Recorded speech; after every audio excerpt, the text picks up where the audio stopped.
اعوذ باللہ من الشیطان الرجیم بسم اللہ الرحمن الرحیم الصلاۃ والسلام علیکہ یا سیدی یا رسول اللہ وعلی آلہ وصحبہ یا حبیب اللہ۔ السلام علیکم ناظرین، میں آپ کا میزبان محمد آصف اقبال نوشاہی قادری آپ کے لیے لے کر آیا ہوں رمضان المبارک کا اسپیشل پروگرام پیغام رمضان۔ آج ہم جس موضوع پر بات کریں گے بڑا ہی پیارا موضوع، استقبال رمضان۔ پروگرام کا باقاعدہ آغاز کرنے سے پہلے میں اپنے مہمانوں کا تعارف آپ سے کروانا چاہتا ہوں۔ میرے ساتھ ہیں عالم دین مفتی کامل جناب مفتی غلام مرتضیٰ باربی صاحب، ان کے ساتھ تشریف فرما ہے علامہ محمد اقبال مسعود فیضی صاحب، اور کسی تعارف کے محتاج نہیں جناب محمد مجاہد کرامت علی امتی حیدری صاحب، خالد امین صاحب جو میری فرمائش پر میری ریکویسٹ پر تشریف لائے، ان کا میں تہہ دل سے شکریہ ادا کرتا ہوں۔ اور ان کے ساتھ تشریف فرما ہے محمد اعجاز قادری اشرفی صاحب، اور ہمارے خصوصی مہمان جو سوشل میڈیا پر اپنی بڑی گہری نظر رکھتے ہیں، ایم فل ہیں، ویل ایجوکیٹڈ شخص، اور جو بہت ہی پیارے انداز میں، جن کا بڑا ہی میٹھا انداز ہے بیان کرنے کا، وہ حالات حاضرہ پر ہم سے بات کریں گے۔ میری مراد محمد طارق صاحب سے ہے۔ جی آپ سب احباب کو میں اپنے پروگرام میں جی خوش آمدید کہتا ہوں۔ پروگرام کا باقاعدہ آغاز حمد باری تعالیٰ سے کرتے ہیں۔ حمد باری تعالیٰ کے لیے میں ملتمس ہوں جناب محمد مجاہد کرامت علی امتی حیدری صاحب سے کہ وہ آئیں اور ہمارے دلوں کو حمد باری تعالیٰ سے منور فرمائیں۔ جی مجاہد بھائی۔ صلی اللہ علیہ یا رسول اللہ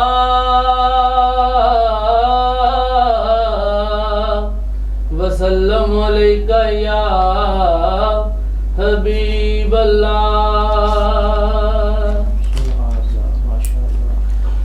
پکیلا بندیا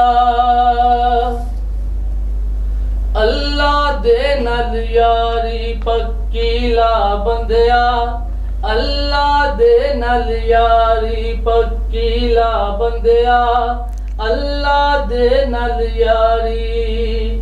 جاگ سویرے ہو رب دے نیرے، جاگ سویرے ہو رب دے نیرے، جاگ سویرے ہو رب دے نیرے، چھڈ دے نیند پیاری، پکیلا بندیا اللہ دے نال یاری، پکیلا بندیا اللہ دے نال یاری۔ اللہ دے بندے نے جیڑے اللہ نال ملان دے، اللہ نال ملان دے، کدی بھی سکھ نہیں پوندے جیڑے اللہ نو بھل جان دے، اللہ نو بھل جان دے۔ آخر ویلے کم نہیں ہونی، آخر ویلے کم نہیں ہونی، کوئی تیری فنکاری، پکیلا بندیا اللہ دے نال یاری، پکیلا بندیا اللہ دے نال یاری۔ کسے دے مال تے قبضہ کرنا، کسے تے ہتھوں کھونا، کسے تے ہتھوں کھونا، اپنی جے کوئی شے نہیں لبدی پھر کانوں تو رونا، پھر کانوں تو رونا۔ ہر بندے نو ہوندی بندیا، ہر بندے نو ہوندی بندیا اپنی چیز پیاری، پکیلا بندیا اللہ دے نال یاری، پکیلا بندیا اللہ دے نال یاری۔ چلو چلی دا میلہ ایتھے بیٹھ کسے نہیں رہنا، بیٹھ کسے نہیں رہنا کہہ گے سب رب دے اے بندے جو بنیا سو ٹہنا جو بنیا سو ٹہنا امانت امتی سب نو کہہ جا امانت امتی سب نو کہہ جا جگ تو جان دیواری پکی لا بندیا اللہ دے نال یاری پکی لا بندیا اللہ دے نال یاری پکی لا بندیا اللہ دے نال یاری پکی لا بندیا اللہ دے نال یاری. تو کتنی پیارا کلام پیش فرما رہے تھے کیونکہ اللہ تعالیٰ خود فرماتا ہے کہ تو مجھے یاد کر میں تجھے یاد کرتا ہوں تو میرا ذکر کر میں تیرا کرتا ہوں.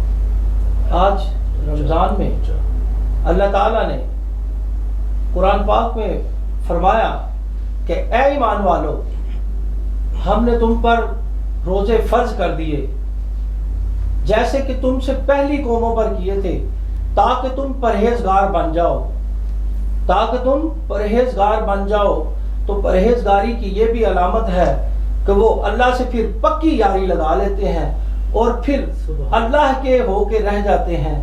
تو میں انہی الفاظ کے ساتھ اپنے بہت ہی پیارے دوست خالد امین صاحب سے گزارش کروں گا کہ وہ گلدستہ نعت بارگاہ رسالت مآب صلی اللہ علیہ وسلم میں پیش فرمائے. جناب خالد امین صاحب. سبحان اللہ. صلی علی نبینا صلی علی محمد. سبحان اللہ ماشاء اللہ کیا بات ہے. کھلا ہے سبھی کے لیے باب رحمت کھلا بار سچ مجھ میرے سامنے تھا ابھی تک تصور تھا جس کا خیالی وہ دربار سچ مجھ میرے سامنے تھا ابھی تک تصور تھا جس کا خیالی. میں ایک ہاتھ سے دل سنبھالے ہوئے تھا تو تھی دوسرے ہاتھ روزے کی جالی. میں ایک ہاتھ سے دل سنبھالے ہوئے تھا تو تھی دوسرے ہاتھ روزے کی جالی. دعا کے لیے ہاتھ اٹھتے تو کیسے دعا کے لیے ہاتھ اٹھتے تو کیسے نہ یہ ہاتھ خالی نہ وہ ہاتھ خالی.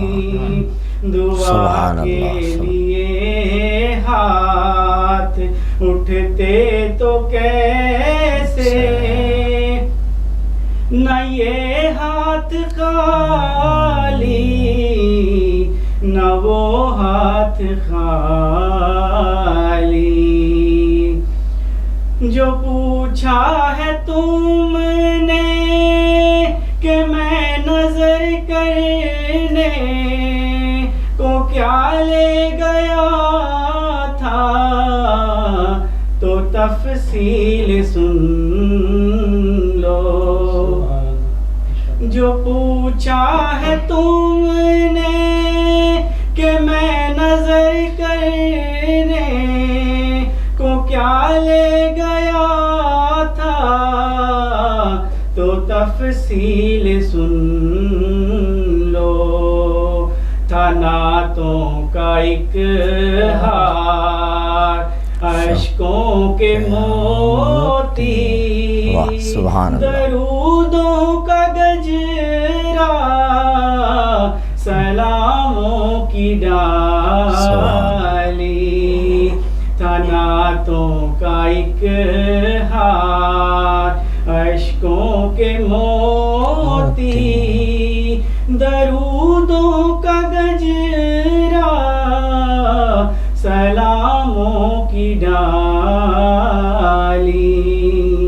میں اس آستانے حرم کا گدا ہوں، جہاں سر جھکاتے ہیں شاہان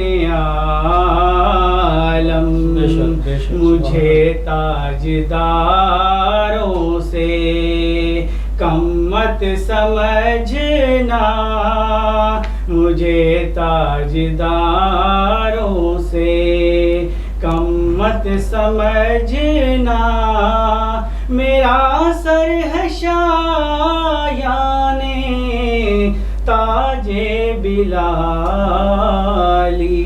سبحان اللہ، کھلا ہے سبھی کے لیے باب رحمت، وہاں کوئی رتبے میں ادنا نہیں۔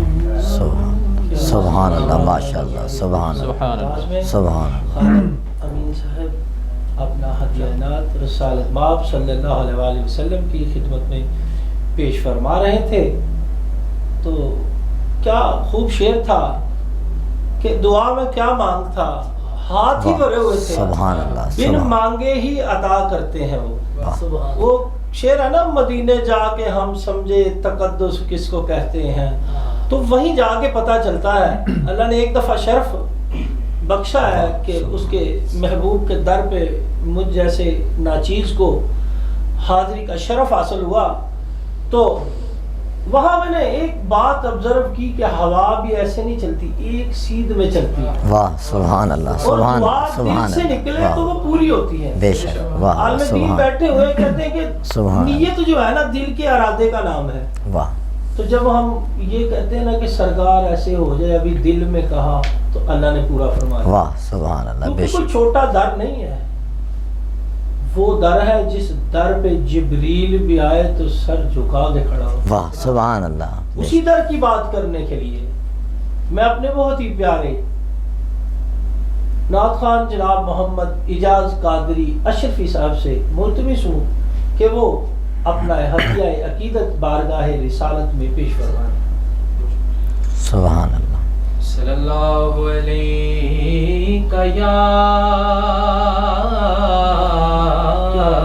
سبحان اللہ، سبحان اللہ، ماشاء اللہ، رسول اللہ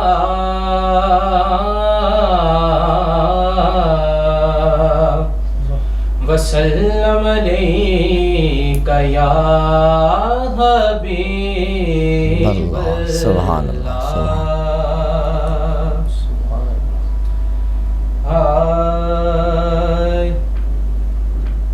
یا نبی سب کرم ہے تمہارا، کیا بات ہے، کیا بات ہے، واہ سبحان اللہ، یا نبی سب کرم ہے تمہارا، سبحان اللہ، بے شک، یہ جو وارے نیارے ہوئے واہ واہ ہیں، واہ واہ سبحان اللہ، یا نبی سب کرم ہے تمہارا، یہ جو وارے نیارے ہوئے ہیں، اب کمی کا تصور بھی کیسا سبحان اللہ سبحان اب کمی کا تصور بھی کیسا جب سے منگتے تمہارے ہوئے ہیں کوئی منہ نہ لگاتا تھا ہم کو پاس تک نہ بٹھاتا تھا ہم کو پاس تک نہ بٹھاتا تھا ہم کو جب سے تھاما ہے دامن تمہارا یہ دنیا والے ہمارے ہوئے ہیں جب سے تھاما ہے دامن تمہارا یہ دنیا والے ہمارے ہوئے ہیں ان کے دربار سے جب بھی میں نے پنج تن کے وسیلے سے مانگا سبحان اللہ پنج تن کے وسیلے سے مانگا سبحان اللہ مجھ کو خیرات فوراً ملی ہے خوب میرے گزارے ہوئے ہیں مجھ کو خیرات فوراً ملی ہے خوب میرے گزارے ہوئے ہیں دور ہونے کو ہے اب یہ دوری ان کے چوکٹ پہ ہوگی حضوری بے شک ان کی چوکٹ پہ ہوگی حضوری خواب میں مجھ کو آقا خواب میں مجھ کو آقا کے در کی حاضری کے اشارے ہوئے ہیں سبحان اللہ سبحان اللہ خواب میں مجھ کو آقا کے در کی حاضری کے اشارے ہوئے ہیں اور چاہتے ہو اگر نیک نامی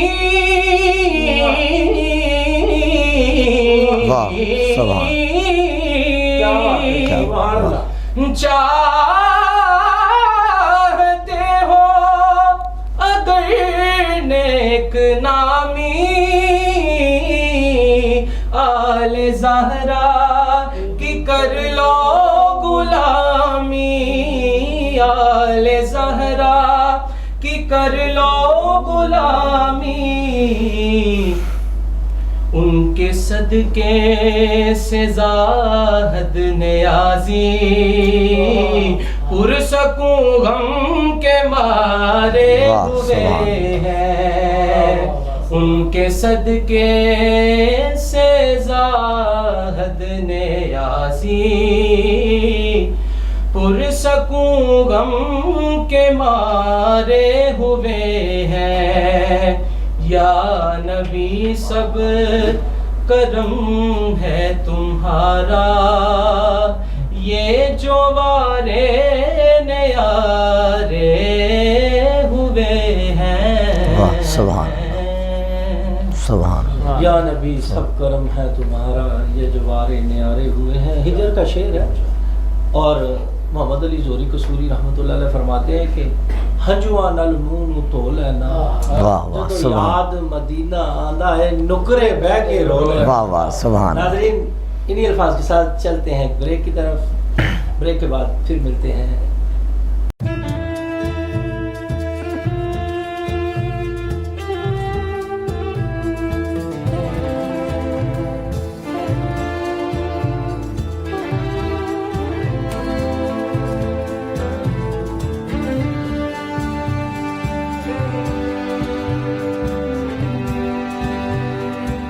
خوش آمدید ناظرین، آپ کی خدمت میں فیوا میں رمضان پروگرام کے ساتھ ایک دفعہ پھر آپ کا میزبان محمد آصف اقبال نشاہی قادری سحری نشریات کے ساتھ آپ کی خدمت میں حاضر ہے. اب ہم سوالات کی طرف چلتے ہیں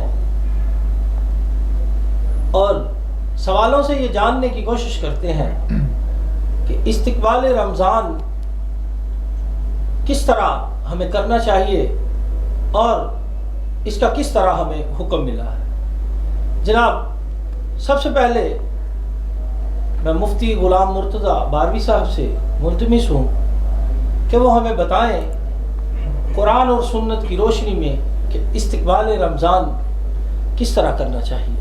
بسم اللہ الرحمن الرحیم.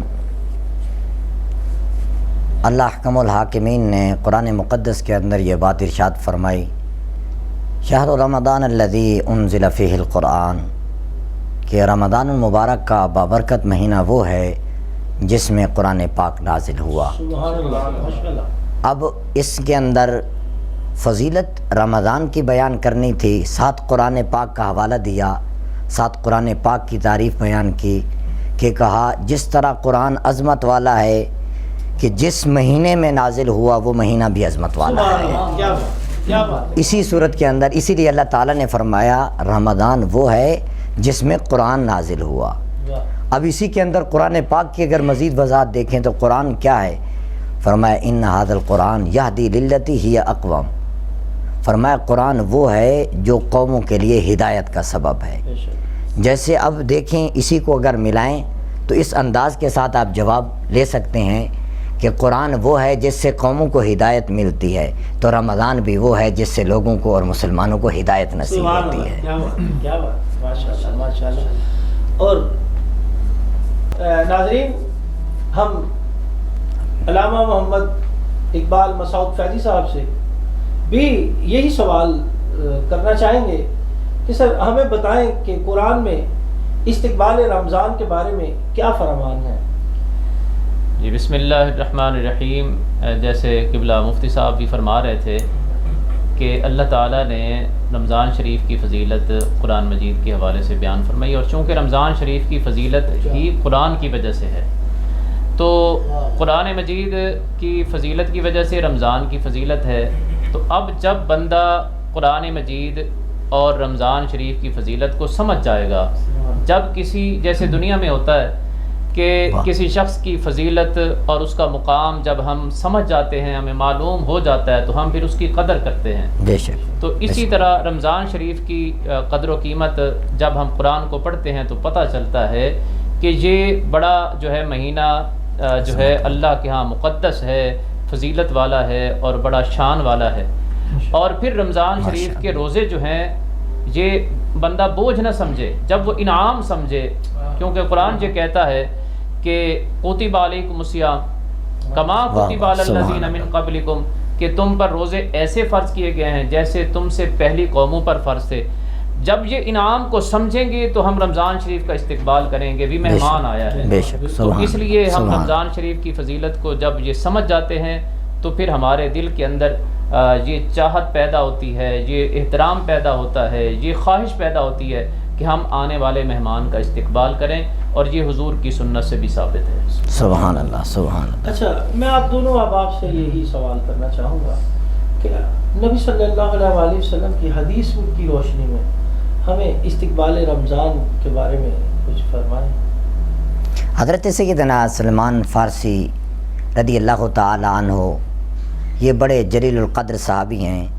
یہ فرماتے ہیں جب رمضان المبارک سے چند ایام باقی رہتے تھے تو نبی پاک صلی اللہ علیہ وآلہ وسلم نے خطبہ ارشاد فرمایا اور اس کے اندر آپ نے استقبال رمضان کے بارے میں حکم دیا.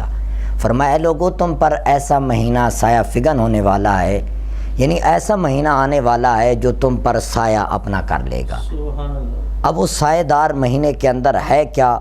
فرمایا اس کے اندر برکتیں ہی برکتیں ہیں، رحمتیں ہی رحمتیں ہیں. مزید اس کے اندر کیا ہے؟ فرمایا رمضان المبارک کا وہ بابرکت مہینہ ہے کہ جن کے اندر اللہ تعالیٰ نے تم پر دن کو روزہ فرض کر دیا. اور پھر روزہ دن کو ہے، رات کی عبادت بھی تو ساتھ کچھ ہوگی. فرمایا رات قیام اللیل جسے ہم کہتے ہیں، فرمایا اللہ تعالیٰ نے اپنی محبت کے لیے اسے بھی رکھا ہے کہ جب تم رمضان کے دن کو روزہ رکھو گے، رات کو اللہ تعالیٰ کے حضور کھڑے ہو کر اللہ کی عبادت کو بجا لاؤ گے تو خالق کائنات تمہیں صبح شام رات دن اپنے انعامات کے ساتھ نواز دے گا.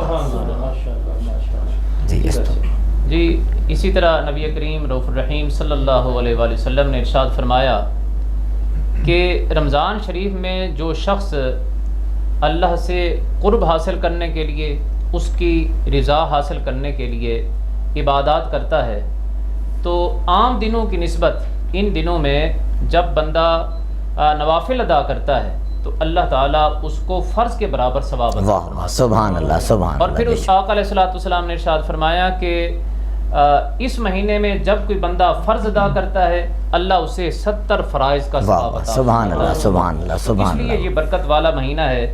اس مہینے کے اندر جو ہے بندہ عبادات زیادہ سے زیادہ کرے تاکہ اللہ سے اجر و ثواب پا سکے. سبحان اللہ سبحان اللہ. معلوم یہ ہوا کہ رمضان گناہوں کو مٹانے کا مہینہ ہے، گناہوں کو ختم کر دینے والا مہینہ ہے. اور اسی مہینے کی نسبت سے بڑے سوشل میڈیا ہمارا بڑا ایکٹیو ہوا ہوتا ہے. ایسے ایسے فلاسفر وہاں آئے ہوتے ہیں جن کی میٹرک میں خود کمپارڈ آئی ہوتی ہے. اور یہ پروڈیوسر صاحب یہ لفظ کاٹیے گا نہیں، یہ وہ فلاسفر ہیں میں دوبارہ کہتا ہوں جن کی میٹرک میں بھی کمپارڈ آئی ہوتی ہے. اور ایسی ایسی ہمیں چیزیں اپلوڈ کر کے دے رہے ہوتے ہیں کہ جی اگر آپ نے یہ نہ کیا تو آپ کے ساتھ یہ ہو جائے گا، اگر آپ نے یہ کیا تو یہ ہو جائے گا، یہ مہینے کی مبارک دیں گے تو آپ کو جنت مل جائے گی، اور اگر آپ ایسا نہیں کریں گے تو آپ کو پتہ نہیں کتنا گناہ ہو جائے گا. اللہ اکبر. اس سوال کو ہم لے کے چلتے ہیں محمد طارق صاحب کے پاس جو کہ سوشل میڈیا پر بڑی کڑی نظر رکھتے ہیں اور بڑے اچھے تبصرہ نگار ہیں ماشاءاللہ، ایم فل ہے اور ان کی بہت ہی گہری نظر ہے سوشل میڈیا کی ایکٹیویٹیز پر. تو میں محمد طارق صاحب، اور اس میں میں ایک بات اور ایڈ کرنا چاہتا ہوں کہ اس میں میں مفتی صاحب اور علامہ صاحب سے بھی ان کی رائے لینا چاہوں گا طارق بھائی کے بعد کہ یہ جو چیزیں ہیں ان کا کس طرح سدباب کیا جا سکتا ہے تاکہ ان کو اپلوڈ کرنے سے پہلے ان کی تحقیق ہو سکے، اور جب اپلوڈ کر دی کسی نے تو پھر بھی اس کی تصدیق ہم کس طرح کر سکتے ہیں. اس کو لائک کریں، ڈس لائک کریں، ڈیل کریں، بلاک کریں، ہم کریں کیا؟ ہمیں آج تک سمجھ ہی نہیں آئی کہ سوشل میڈیا ہے کیا اور اس کو کس طرح استعمال کرنا ہے. جی جناب طارق صاحب. اللہ کے نام سے شروع جو بڑا مہربان نہایت رحم والا ہے. تو آج ہم بات کریں گے انرائیبل اسلامی کنٹینٹ کے بارے میں جو کہ بلا تحقیق اور بلا کسی ویریفیکیشن کے جو انٹرنیٹ اور سوشل میڈیا وغیرہ پہ اپلوڈ کر دیا جاتا ہے. تو اس حوالے سے اس کا جو سب سے بڑا نقصان پہنچتا ہے وہ مسلمانوں کو یہ پہنچتا ہے کہ ان کے دین پہ سیدھا سیدھا اٹیک ہوتا ہے. اس حوالے سے ایک حدیث پاک ہے کہ اگر آپ کوئی برائی کا کام دیکھو تو اسے اپنے ہاتھ سے روکو، اگر آپ اس چیز کی استطاعت نہیں رکھتے تو اسے کم سے کم اپنے زبان سے روکو، اگر آپ اس چیز کی بھی طاقت نہیں رکھتے کہ اسے زبان سے منع کر سکو تو کم سے کم اسے دل میں برا جانو، جو کہ ایمان کا کمزور ترین درجہ ہے. طارق بھائی بہت اچھی بات فرما رہے تھے، اور جو ہے قرآن مجید جو ہے اس بارے میں ہمیں جو حکم دیتا ہے وہ یہ ہے کہ کسی بھی بات میں، کسی بھی معاملہ میں ہمارا طریقہ اور اصول قاعدہ یہ ہونا چاہیے کہ فَاسْأَلُوا أَهْلَ الذِّكْرِ إِن كُنتُمْ لَا تَعْلَمُونَ. اللہ تعالیٰ نے ارشاد فرمایا کہ جب کوئی ضرورت پڑے، تم جس چیز کے بارے میں نہیں جانتے، تمہیں علم نہیں ہے تو اہل علم سے سوال کرو، اہل علم سے پوچھو. خصوصاً سوشل میڈیا پر جو قرآن مجید کی آیات ہیں اور احادیث ہیں، اس بارے میں جب بھی کوئی بات آتی ہے، اس کو پھیلانے کی بات آتی ہے، اس طرح کی چیزیں آتی ہیں، تو ان کو پھیلانے سے یا لائک شیئر کرنے سے پہلے بہتر ہے کہ ہم علماء سے پوچھ لیں کہ یہ حدیث ہے، یہ آیت ہے۔ بے شک۔ اسی طرح قرآن پاک کے اندر دوسرے مقام پر اللہ تعالیٰ نے فرمایا، جس طرح انہوں نے کہا کہ جب انسان کے پاس کوئی بات آتی ہے، کوئی خبر آتی ہے، تو اس کے متعلق یہ ہے کہ یا ایھا الذین آمنو، اے ایمان والو، ان جاکم فاسقون بنبأ فتبینوا ان تصیبوا قوما بجہالۃ فتصبحوا علی ما فعلتم نادمین، کہ جب خبر آئی ہے نا، سوشل میڈیا پہ آئے، میسج کی صورت میں، کسی بھی انداز میں آپ کے پاس آئے، کوئی گفتگو لے کر آئے، آپ کو کہے فلاں بات ایسے ہے، تو قرآن اس کے بارے میں ہماری رہنمائی یہ کہتا ہے، بالخصوص ایمان والوں کی کہ جب بھی کوئی ایمان والا بات آپ کے پاس لے کر آیا ہے تو دوسرے کو یہ حکم ہے کہ اس کی سنی سنائی بات کو آگے نہ پہنچاؤ، بلکہ کیا کرو، فتبینوا، فرمایا پہلے اس کی تصدیق کرو، تحقیق کرو۔ تحقیق کرنے کے لیے جس طرح علامہ صاحب نے یہ بیان فرمایا، بڑا خوبصورت انداز ہے کہ اللہ تعالیٰ نے فرمایا جب تمہیں پتہ نہ ہو کسی چیز کے بارے میں تو اہل علم کے پاس جاؤ، اہل علم کے پاس جب ہم جائیں گے تو اس کی تحقیق ہو جائے گی۔ اور حدیث پاک اسی کے متعلق ہے، جیسا کہ عالم دین صاحب نے ارشاد فرمایا کہ اس حدیث کو ویریفائی کر لینا چاہیے، جو بھی کوئی اپنا انٹرنیٹ وغیرہ پہ، سوشل ایپس پہ جو بھی ڈیٹا اپلوڈ ہوتا ہے، اس کو پہلے عالم دین سے ویریفائی کریں، اس کے بعد اسے آگے فارورڈ کرنا چاہیے۔ تو اس حوالے سے میں ایک اور بات کرنا چاہتا تھا کہ آج کل جیسا کہ دنیا بہت تیز چل رہی ہے، تو لوگوں کے پاس اتنا وقت نہیں ہوتا کہ وہ بہت بڑے عالم دین سے رجوع کریں، ان سے ٹائم وغیرہ لیں۔ تو اس حوالے سے ایک اپلیکیشن متعارف کروائی گئی ہے جو 360 کے نام سے ہے، جس میں قرآن پاک کا ترجمہ اور صحیح احادیث، صحاح ستہ کے حوالہ جات اور اس میں سبھی کچھ شامل ہے۔ تو اس حوالے سے چونکہ یہ رمضان کا ماحول ہے، تو اس میں ہمیں چاہیے کہ یہ اپلیکیشن انسٹال کریں اچھے طریقے سے اور اس پہ عمل پیرا ہوں۔ جی ناظرین، بڑی اچھی بات کر رہے تھے طارق بھائی سے، تھوڑا سا میں یہاں پہ اختلاف کروں گا۔ جب بھی ہم احادیث کی کتاب یا اس کو خود سے اسٹڈی کرتے ہیں نا، وہ سمجھ نہیں آ سکتی، اس کے لیے استاد کا ہونا لازمی ہے۔ یہاں پہ کچھ احادیث ایسی ہوتی ہیں جن کو سمجھنا، جن کا مفہوم سمجھنا، جن کی بات کو سمجھنا ہمارے عام بندے کے لیے بڑا مشکل ہوتا ہے۔ یہ ایک استاد، ایک مفتی، ایک عالم دین ہی ہمیں بتا سکتا ہے کہ اس کو ہم کس طرح پریزنٹ کریں گے اور کس طرح آگے لوگوں تک پہنچائیں گے۔ اور دوسرا یہ ایک اور المیہ ہے ہمارا کہ ہم جس بات کی طرف چل پڑے پھر چل ہی پڑتے ہیں، ایک طرف لگ گئے تو بس لگے ہی رہے، پھر نہیں ہم اس سے ہٹتے، نہ کسی کی بات مانتے ہیں، نہ کسی۔ اچھا، جب کسی کو کہتے ہیں نا عالم دین کے پاس چلے جائیں، تو وہ کہتا میں آپ بڑا اور ڈالوں گا۔ یار خدا را زندگیاں صرف ہو گئیں، زندگیاں لگ گئیں، لیکن ابھی تک علم کا کسی کے پاس کوئی باب مکمل نہیں ہوا۔ بے شک۔ لیکن جن کے پاس علم ہے، جن کے پاس اللہ نے ان کو استطاعت دی ہے، طاقت دی ہے، اس کے پاس جانا چاہیے۔ استاد اسی کو کہتے ہیں جو سکھائے۔ جی علامہ صاحب اس پہ کچھ؟ میں اس پہ چھوٹی سی بات عرض کرنا چاہ رہا تھا کہ جیسے ہماری عادت ہے کہ ہر چیز میں ہم ایک اسپیشلسٹ کے پاس جاتے ہیں۔ بے شک، بے شک۔ ہمیں کوئی جسم کے حوالے سے مرض ہو، پیٹ کا مسئلہ ہو، کوئی بھی ایسا اینیمن کوئی ہمیں تکلیف ہو تو ہم اسپیشلسٹ کے پاس جاتے ہیں۔ تو یہ دنیا میں ایک اصول ہے۔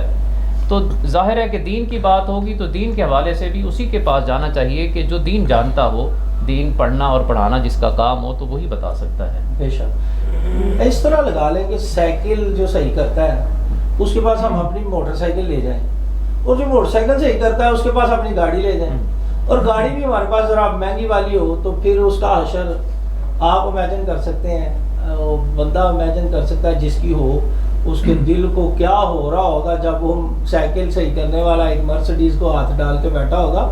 تو اسی طرح جو ہمارے علماء ہیں ان کا بھی دل پھر دکھتا ہے کہ یار کس کے ہاتھ میں کیا چیز آ گئی ہے۔ اور سوشل میڈیا کی ایک اور بات طارق بھائی آپ سے شیئر کرنا چاہوں گا کہ یہ جو رمضان المبارک میں ہم عبادتوں کا دن ہے، عبادتوں کی راتیں ہیں، تو ہم موبائل سے کھیلتے رہتے ہیں، کبھی اس کو اوپر کر لیا، کبھی اس کو نیچے کر لیا، کبھی اب یہاں تک میں نے دیکھا ہے کہ روزہ افطار کرتے وقت تک لاسٹ ٹائم تک ایک ہاتھ میں کھجور ہوتی ہے دوسرے میں موبائل ہوتا ہے. اللہ اکبر. تو جناب یہ ذرا ہمیں بتائیں کہ اس سے ہم کس طرح چھٹکارا حاصل کر سکتے ہیں؟ اس بات پہ بعد میں روشنی ڈالیں گے. جو پہلا کوشچن تھا اس میں مزید ایڈیشن کرنا چاہ رہا ہوں. جی جی جی. کیونکہ اگر ہم فار ایگزامپل جو بندہ یہ اپلوڈ کر رہا ہے ایسے میسیجز یہ جو ان ریئلسٹک ہیں جن کا اسلام کے ساتھ کوئی تعلق نہیں ہے جی جی. لیکن وہ کر اس طرز پہ رہا ہے, وہ بیسکلی ہوتے وہ اسلامک میسیجز کی طرز پہ ہیں جی. وہ اس حوالے سے وہ میسیج کر رہا ہوتا ہے کہ یہ نیکی کا کام ہے. اس کے مائنڈ میں اس کے ذہن میں بھی نہیں ہوتا کہ یہ میں برائی کر رہا ہوں نیکی کی بجائے, بلکہ وائس ورسا ہوتا ہے ٹوٹل. جی بالکل. تو اس حوالے سے جب تک بندے کو پتہ نہ لگے کہ بیماری کیا ہے بندہ اس کا علاج کیسے کر سکتا ہے. بے شک بے شک. یہ بالکل بھی پاسبلٹی نہیں ہے کہ بندہ اگر کر رہا ہے کام وہ سمجھ رہا ہے کہ وہ نیکی کر رہا ہے تو اسے کیسے پتہ لگے گا کہ وہ برائی کی طرف جا رہا ہے, بلکہ وہ تو سمجھ رہا ہے کہ وہ نیکی کر رہا ہے اپنا. جی کارو بھائی یہاں پہ ایسے ہے کہ آپ ماشاءاللہ ایم فل ہیں, آپ پہلے دن ہی ایم فل نہیں ہو گئے.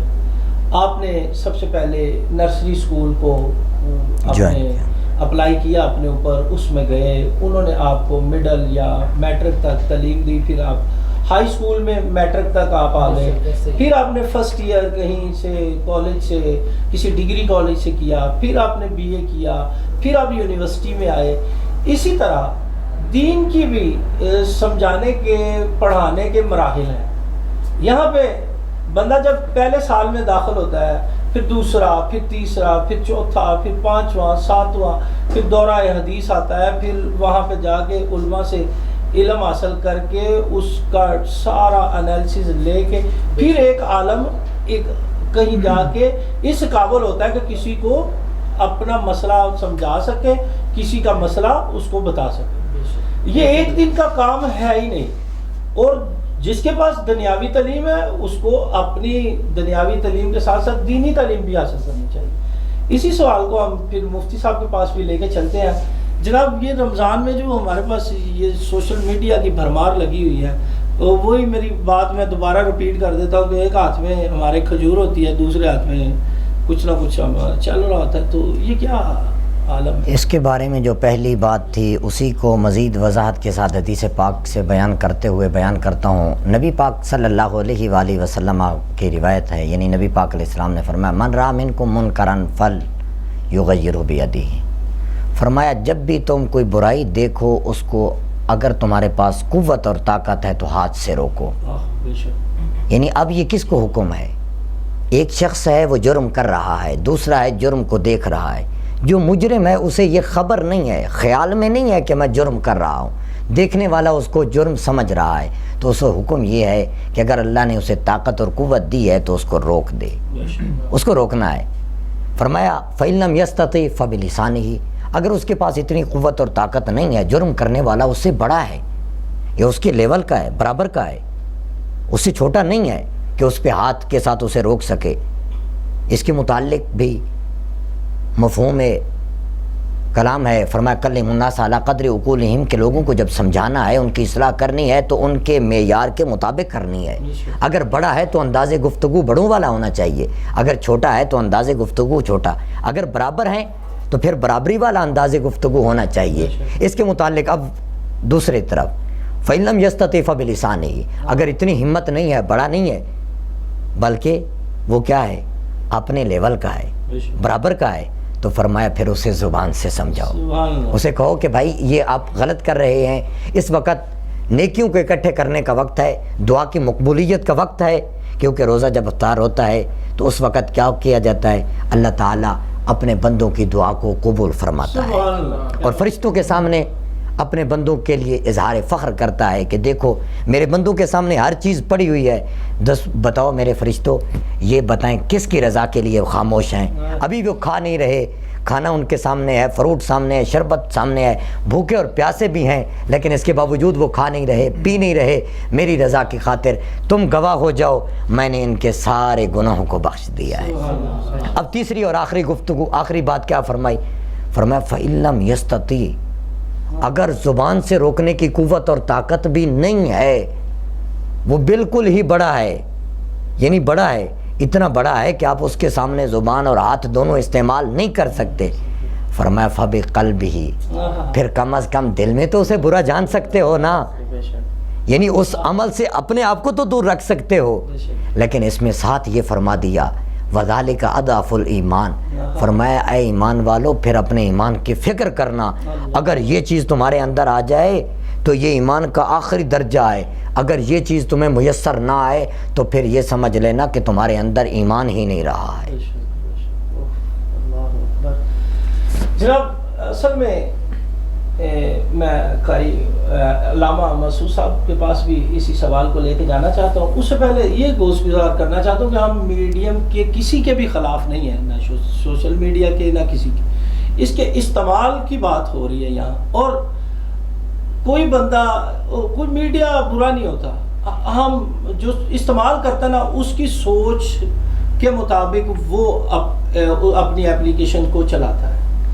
اسی میڈیا پہ قرآن کی آیات بھی اپلوڈ ہوئی ہوتی ہیں، نعتیں بھی اپلوڈ ہوئی ہوتی ہیں، اور ہمارا پروگرام بھی اسی میڈیا کے ذریعے آپ تک پہنچ رہا ہے۔ لیکن اب بندے کی سوچ ہے، مثلا ایک ٹیلی ویژن ہے، ہم نے اس کو لگایا، ایک طرف تلاوت لگی ہے، دوسری طرف کوئی ڈرامہ چل رہا ہے، تو ریموٹ کس کے ہاتھ میں ہے؟ اب یہ ریموٹ والے کا ذہن بدلنا پڑے گا، ریموٹ والے کو سوچنا پڑے گا کہ میں نے جانا کدھر ہے، میں نے اللہ کی طرف جانا یا دنیا کی طرف جانا۔ جی علامہ صاحب آپ اس پہ کچھ؟ میں اس پہ ایک چھوٹی سی بات کروں گا کہ بھی ایک ہاتھ میں کھجور ہوتی ہے، ایک ہاتھ میں موبائل ہوتا ہے۔ اس میں سب سے مین مسئلہ تو یہ ہے ہمارے ہاں، ہماری ایک سوچ ہے کہ بھی میں جو کچھ کروں، میں جو کچھ اپنے سامنے رکھا ہوا ہے، جو کچھ میرے پاس ہے وہ لوگوں کو پتہ چلنا چاہیے۔ اس کی وجہ سے ہی یہ سب سے زیادہ یہ چیز ہوتی ہے۔ تو اس پہ کسی صاحب کی میں نے ایک بات پڑھی تو مجھے اچھی لگی، ہو سکتا ہے کہ آپ کو بھی اچھا لگے، اگر اچھا نہ لگے تو ضروری تو نہیں ہے، ایک سوچ ہی ہے۔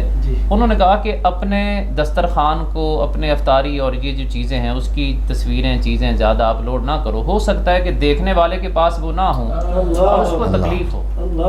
جب یہ سوچ ہمارے اندر پیدا ہو جائے کہ یار میری وجہ سے کسی کو تکلیف نہ پہنچے، تو پھر ہم ان چیزوں سے قدرے رک جائیں گے، پھر ہمارے اندر یہ بہتری آ جائے گی۔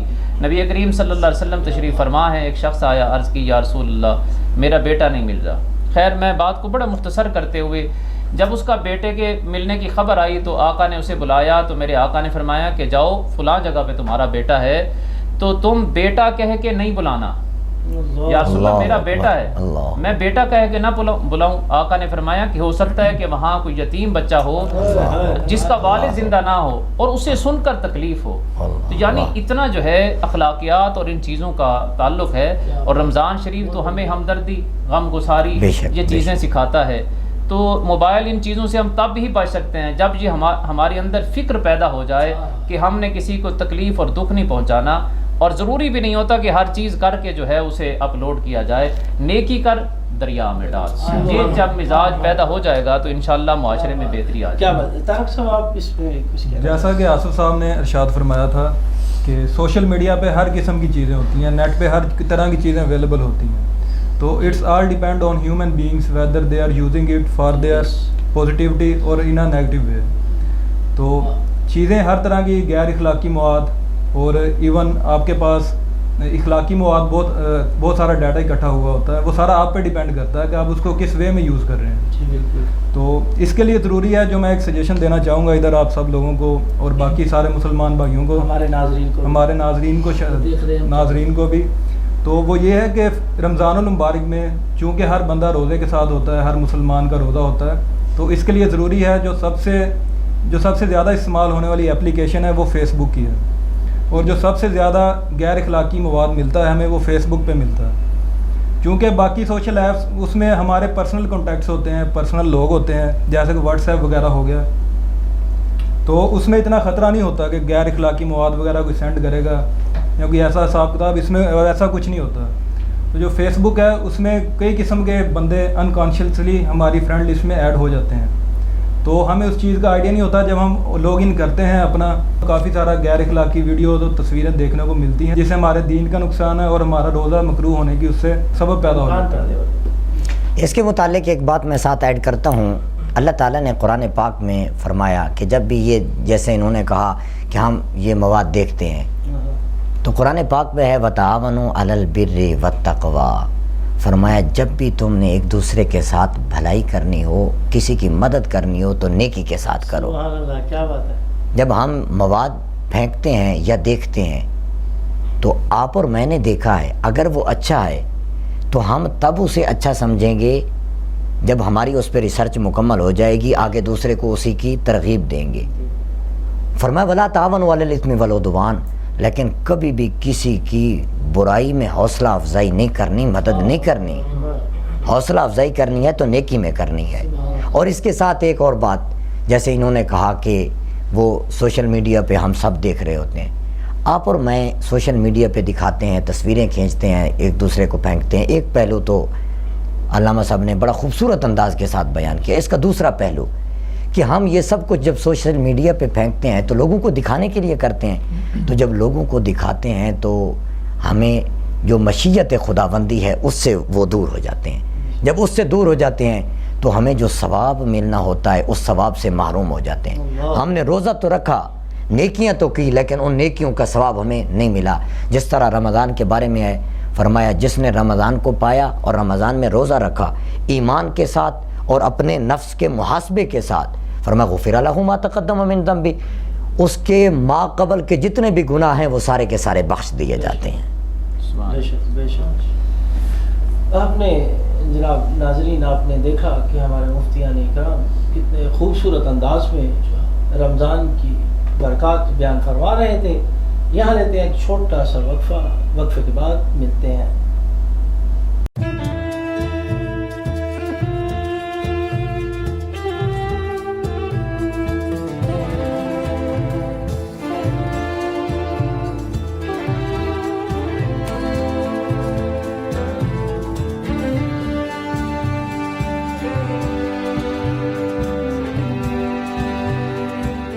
Welcome back.